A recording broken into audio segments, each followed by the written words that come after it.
Welcome back. आपका फिर से स्वागत है हमारे पोल्ट्री फार्म जो कि इसी शेड में बना हुआ है। आज हमारे चिक्स के आए हुए का पहला दिन है। जो कल रात हमने चिक्स डाले थे उनकी क्या स्थिति है वो हम आपको बताने जा रहे हैं।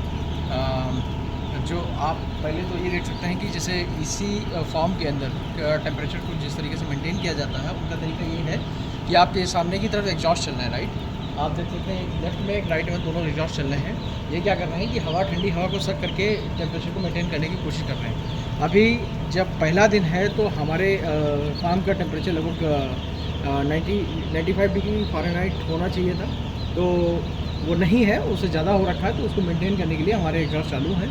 तो अगर ज़्यादा बढ़ता है, जैसे अगर 100 प्लस जाता है, तो हमारे सारे के सारे फ़ैन चालू हो जाएंगे।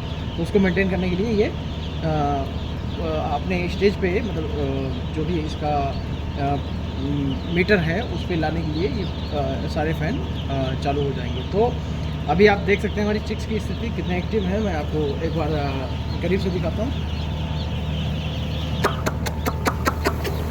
देख सकते हैं आप इनको, आप देख सकते हैं कितनी एक्टिव स्टेट में है। और कल से अब तक हमारी जो फर्स्ट डे मोर्टेलिटी हुई है वो है अराउंड 70। हमारे 17 चिक्स मरे हैं अभी तक। और उसके अलावा बाकी आप इनकी स्थिति देख सकते हैं। रात से अब तक हमने जो इनकी मेडिसिन के रूप में चलाया है वो है कॉस्बैक, जो प्रीबायोटिक बोलते हैं इसको, वो चलाया है। और हमने इनको इलेक्ट्रॉल दिया था और हमने इनको एंटीबायोटिक दी है। तो ये 3 चीज़ें अभी तक इनको चलाई गई हैं। और रेगुलरली हम एंटीबायोटिक को 3 डेज़ करेंगे, क्योंकि ये आते हैं इनको कोई इन्फेक्शन या किसी भी तरीके की कोई चोट या किसी भी तरीके का कोई भी इन्फेक्शन हुआ इनकी बॉडी के अंदर, वो कवर हो जाएगा उस एंटीबायोटिक से।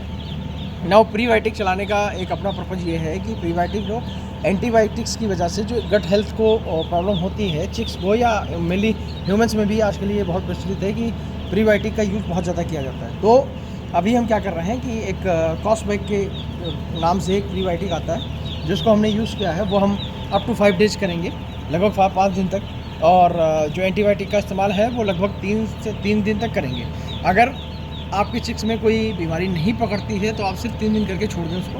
अगर किसी वजह से कोई बीमारी है आपकी चिक्स में या कोई सी प्रॉब्लम आती है तो आप अपने करीबी जो पोल्ट्री एक्सपर्ट हैं उनसे एक बार सलाह लेके एंटीबायोटिक को 5 से 7 दिन तक कंटिन्यू कर सकते हैं। तो आप अभी देख सकते हैं अभी इनकी मोस्टली फीडिंग डब्बों पे नहीं है, क्योंकि इनका चारा जो हमने कल आपको शीट दिखाई थी वो शीट आप देख सकते हो, और शीट पे ही ये फीड कर रहे हैं। ठीक है, ज़्यादातर आपको शीट पे ही बच्चे दिखाई देंगे। जहाँ पे देखेंगे 4 शीटें पड़ी हुई हैं। एक यहाँ पे आपको दिख रही है, एक लास्ट में है उधर कॉर्नर पे, और ये एक बीच में है, एक उसके बाद है, और एक बिल्कुल एंड में है। तो आप चारों शीट्स को देख सकते हैं। नाउ आप एक बार पंखों की तरफ मूव करना। आप देख रहे हो कि टेम्परेचर हमारा लगभग 35 डिग्री सेल्सियस मीन्स लगभग 92 फ़ारेनहाइट के आसपास हमारा टेम्परेचर मेंटेन हो चुका है, जिसकी वजह से एक फ़ैन और बंद हो गया है। ये लास्ट फैन चल रहा है। अगर हमारा टेम्परेचर पूरी तरीके से मेंटेन हो जाएगा तो ये बंद हो जाएगा ऑटोमेटिकली, राइट। तो ये एक्चुअली एक बड़ा बेनिफिट है हमारे इसी शेड का कि हमको चिक्स को पर डे जितना भी टेम्परेचर चाहिए हम उतना मेंटेन करके उनको देते हैं, राइट। तो आज के टाइम पे जो सबसे ज़्यादा प्रॉब्लम आ रही है हीट स्ट्रोक की, ठीक है। कल को मतलब ठंड में क्या होगा वो अलग मैटर है, लेकिन अभी जो हमने फेस किया है वो हीट स्ट्रोक के चक्कर में कई कंपनियों ने अपने अपने फार्मर्स के कोड लॉक करके रखे हुए हैं, राइट। तो इससे बचने के लिए आप अपने आप को माइग्रेट कर सकते हैं। अगर आप आगे अपने बिज़नेस को कंटिन्यू करना चाहते हैं तो आप आगे माइग्रेट करके आप इस बिज़नेस मतलब आप इसी शेड बनवाएं, ताकि आपको अच्छी अर्निंग हो और आप आराम से काम कर सकते हैं विदाउट एनी टेंशन, राइट। तो आप चिक्स का नज़ारा लीजिए, देखिए। तो मोर्टेलिटी भी वो भी दिखा देना।